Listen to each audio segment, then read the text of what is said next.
Today here in the house of God. I'm going to keep saying it. You're not here on your own, but you were petitioned by the Holy Spirit.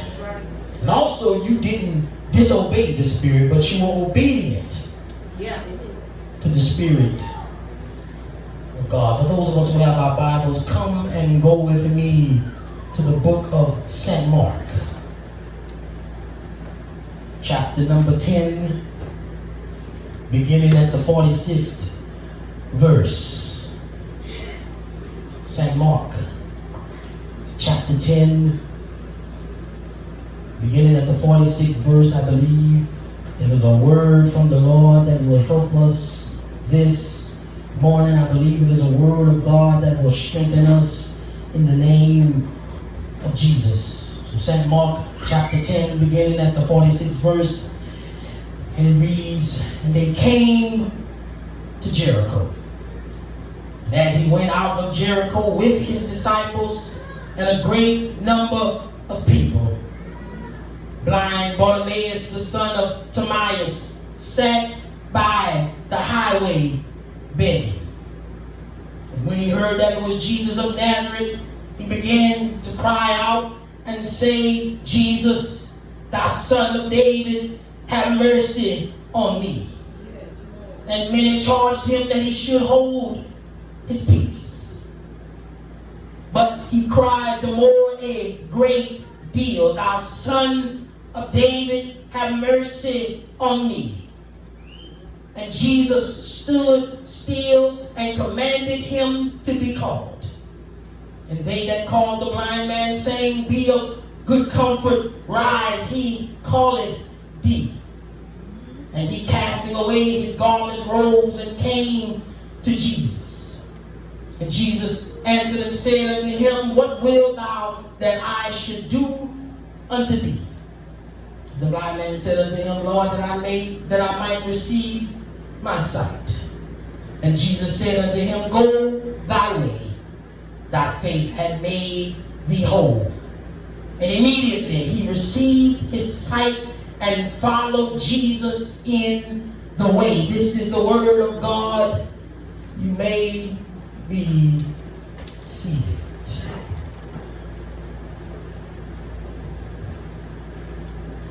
Verse 47 says, "And when he heard that it was Jesus of Nazareth, he began to cry out and say, 'Jesus, thy son of David, have mercy on me.'" My beloved brothers and sisters, we want to use for a subject today the sound of desperation. The sound of desperation. The sound of desperation. My beloved brothers and sisters, have you ever been desperate? Have you ever been in a state of desperation? Have you ever had the sound of desperation? Have you ever had the sound of a desperate man? Have you ever had the face of a desperate man? Have you ever been in need of? Have you ever been in want of? That have you ever had a great desire for something? And have you ever been longing for something? And have you ever been yearning for something? And have you ever had to cry out for something? Again, have you ever been desperate? And desperation will cause you to behave abnormal. Desperation will cause you to behave unusual or uncommon. That desperation will cause you to deviate from what you typically do.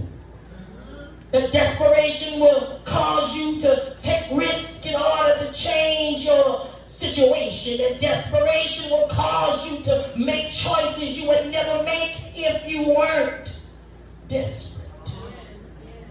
And when you're desperate, you're to the point where you might do thing. And you hear people say, I would never do this or I would never do that. But if you get desperate enough, you don't know what you might do. You get hungry enough, you don't know what you might eat. You get thirsty enough, you don't know what you might drink. You get thirsty enough, you don't know what you would or wouldn't do. All right. And desperation has caused many to break the law.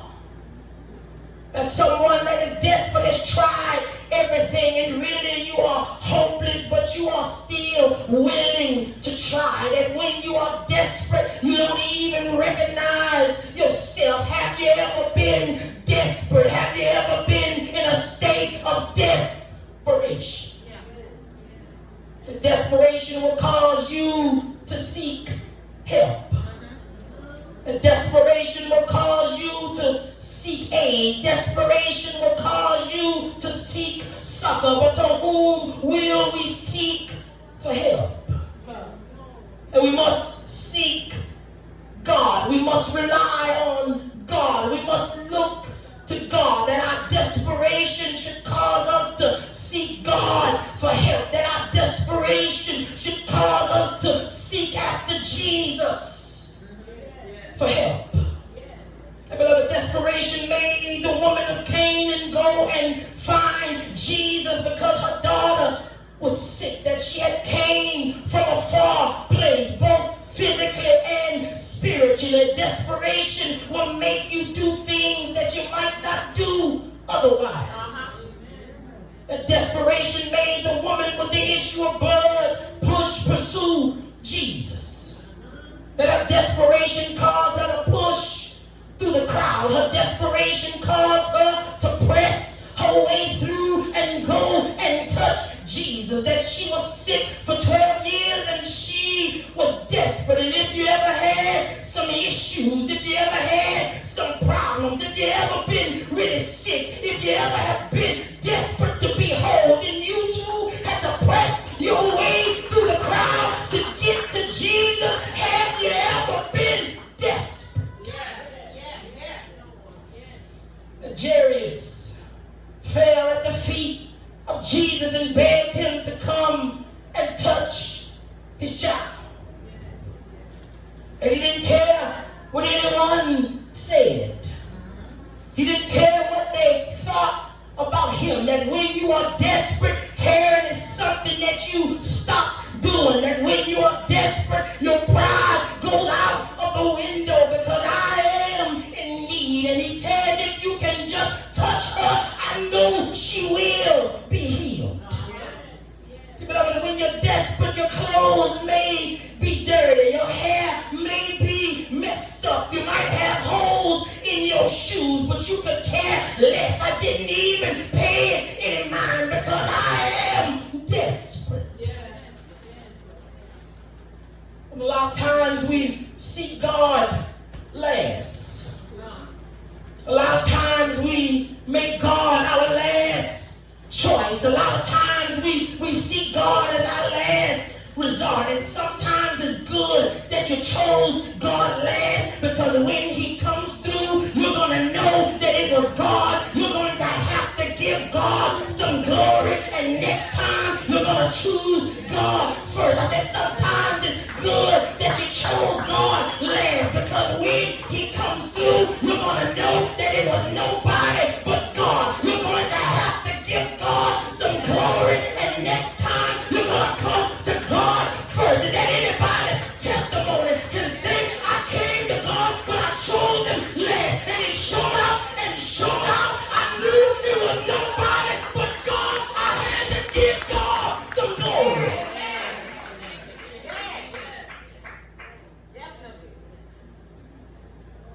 So when we come to our text, we meet a man named Bartimaeus. Bartimaeus was a blind beggar. And in Matthew and Luke's gospel, some of the details differ. And Matthew writes of two men being healed, and he gives no name. And Mark and Luke write of one man And then Matthew agrees with Mark to the place of the miracle, but Luke writes of a different place of the miracle, and only Mark gives us his name. In fact, Bartimaeus was the only person ever named that Jesus healed. I want you to get that. I said, in fact, Bartimaeus was the only person ever that was named, that was healed by Christ. And there are many speculations as to why, but one thing that is certain, they all agree that someone was healed. You see, we have to pay attention to the bigger picture. So again, Bartimaeus was a blind beggar, and he was the son of Timaeus. And some think that Timaeus was also blind. But the Bible says that they reached Jericho, and as Jesus and his disciples left town, a large crowd followed them. And Bartimaeus was sitting beside the road. And beloved, all of us have sat beside the road before we were born again. And before we met Jesus, we all sat along the side of the road. And he must have heard all of the commotion. He must have heard that Jesus was passing by, and he begins to cry out. He begins to shout, and we have to understand that this was a desperate call, that this was a sound of desperation, that this was a desperate plea. So he cries out, and in the Greek this means that he cried over and over again, saying, Jesus, Son of David, have mercy on me. You see, this title indicates that he knew Jesus was the Messiah. He knew that Jesus was the Savior. He knew that Jesus was the Christ. He knew that Jesus was the one that he had been waiting on. And many religious leaders had no idea who Jesus was. But yet this blind beggar knew who Jesus was. You see, the behavior of those who earnestly and desperately are about saved. This behavior, the behavior of those who are earnest and desperate about being saved, that they will seize every opportunity that presents itself.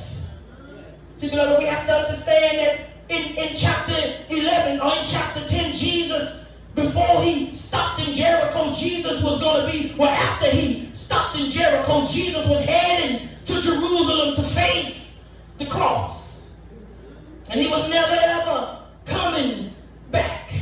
I want to say that again, that we have to seize every opportunity that presents itself, because Jesus was heading to Jerusalem to face the cross, and he was never coming back. So this was a once in a lifetime opportunity.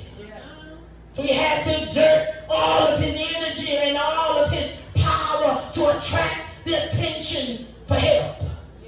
So his mindset was to do all he could to get the attention of Jesus. And do you remember being desperate?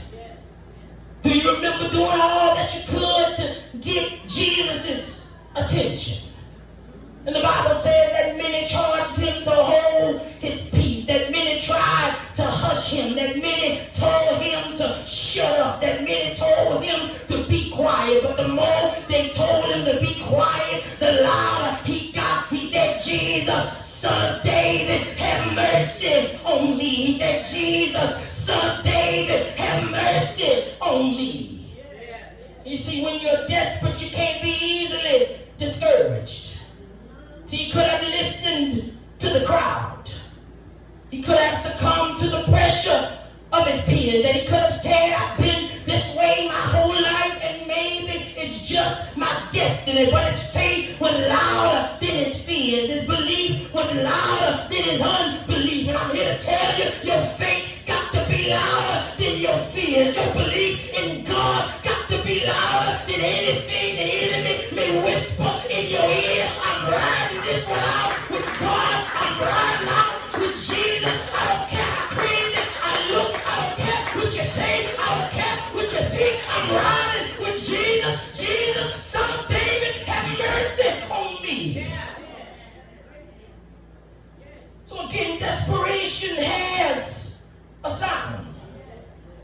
And if you've never been desperate, then you cannot relate. But when you always have had your vision, you can't relate to the blind. That here in America, we've always had the gospel and we don't value it like someone who doesn't have access to it. That if you always had food, then you can't relate to those who barely eat. If you always have had enough, then you can't relate to those who never have enough. That if you always have money, you can't relate to those who are broke. He wanted to get more than he had. Said he wanted to get more than he had. And what nerve of those who have what you don't to tell you to be quiet. I said, what nerve of those that have what you don't have to have the nerve to tell you to be quiet. And what nerve of those who try to get in the way of your blessing. What nerve of those who try to get in the way of your miracle. What nerve of those that try to get in the way of your destiny. What nerve of those who try to get in the way of you meeting Jesus. You see, some people think you don't deserve to have Jesus listen to you.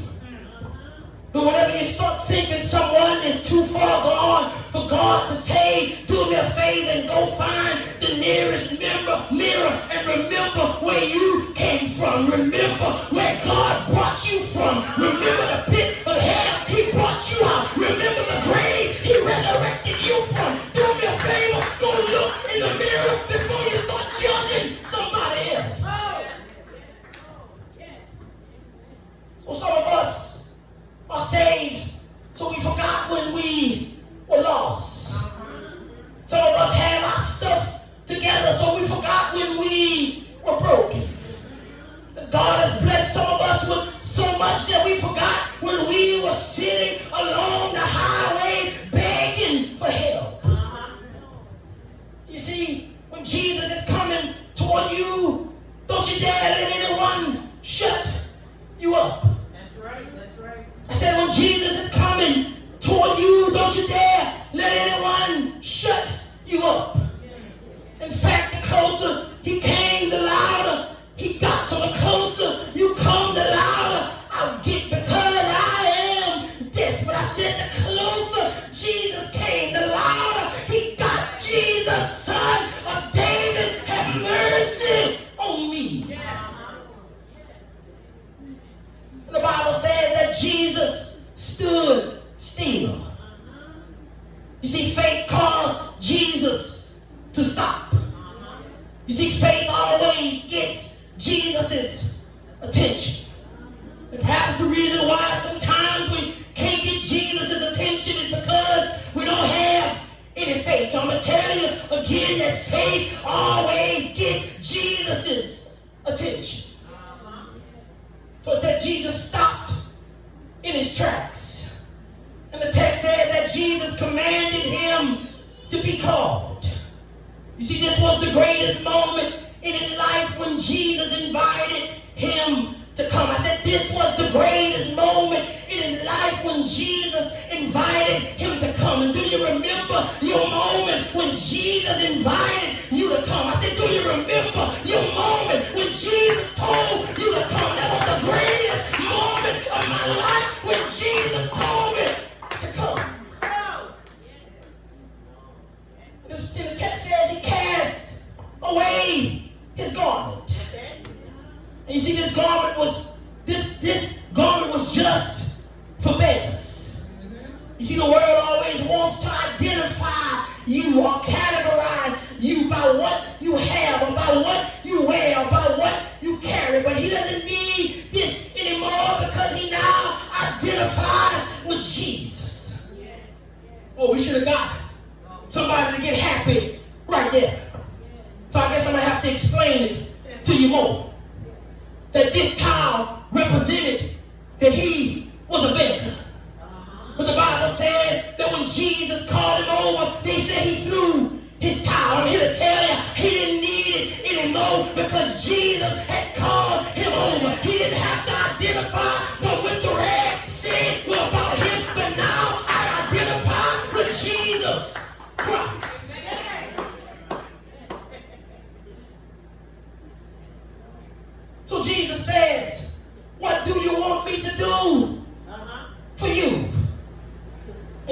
question is asked to all believers. And you see, our answer reveals our spiritual condition. I'm going to tell you that again. I want you to get that. That this question is asked to all believers. And our answer reveals our spiritual condition. And he asked Jesus, he said, Lord, that I might receive my sight. Notice he calls him Lord. You see, most of us want a Savior, but we don't want a Lord. That most of us want a Savior, but we don't want a God. That most of us want God to save us and deliver us, but we don't want to follow him. We're looking for a Savior, but we're not looking for God.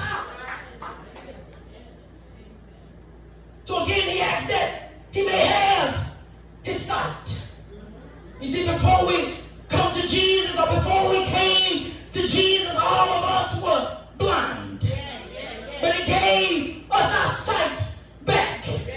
I'm reminded by a song that said, at the cross, where I first saw the light, and the burden of my heart rolled away. It was there by faith that I received my sight, and now I'm happy. I thought y'all was going to help me preach this morning. So Jesus said to him, go your way. He said, your faith has made you whole. He said, go your way. Your faith has made you whole. And you see, Bartimaeus was not only healed, but he was saved as well. See, the good thing about Jesus that he does more than you ask him to do. He asked for his sight, and Jesus healed his sight. Or I say it like this, he healed him physically and spiritually. Ain't you glad that Jesus will give you more than you asked for? I asked him to save me, and he delivered me. He picked me up and put my feet on a solid foundation. So the Bible says immediately he received his sight and he followed Jesus. You see, when Jesus delivers us, we have a duty to follow him and do what he commands. That he became a disciple of Jesus. That he became a follower of Jesus. That Jesus was not only his Savior, but he also was his Lord. And I'm trying to get out of the way, but I want to know, is there anyone that's desperate for Jesus? Then you ought to shout out right now, Jesus, Son of David, have mercy on me. I say, Jesus, Son of David, have mercy on me. Is there anyone in a state of desperation? You better call on Jesus like your life depended on it. Don't worry about the ones that's trying to quiet you down. Don't worry about the ones that feel you don't deserve Jesus. But call out to Jesus. This may be your last chance. This may be your final opportunity. Jesus, Son of David, have mercy on me.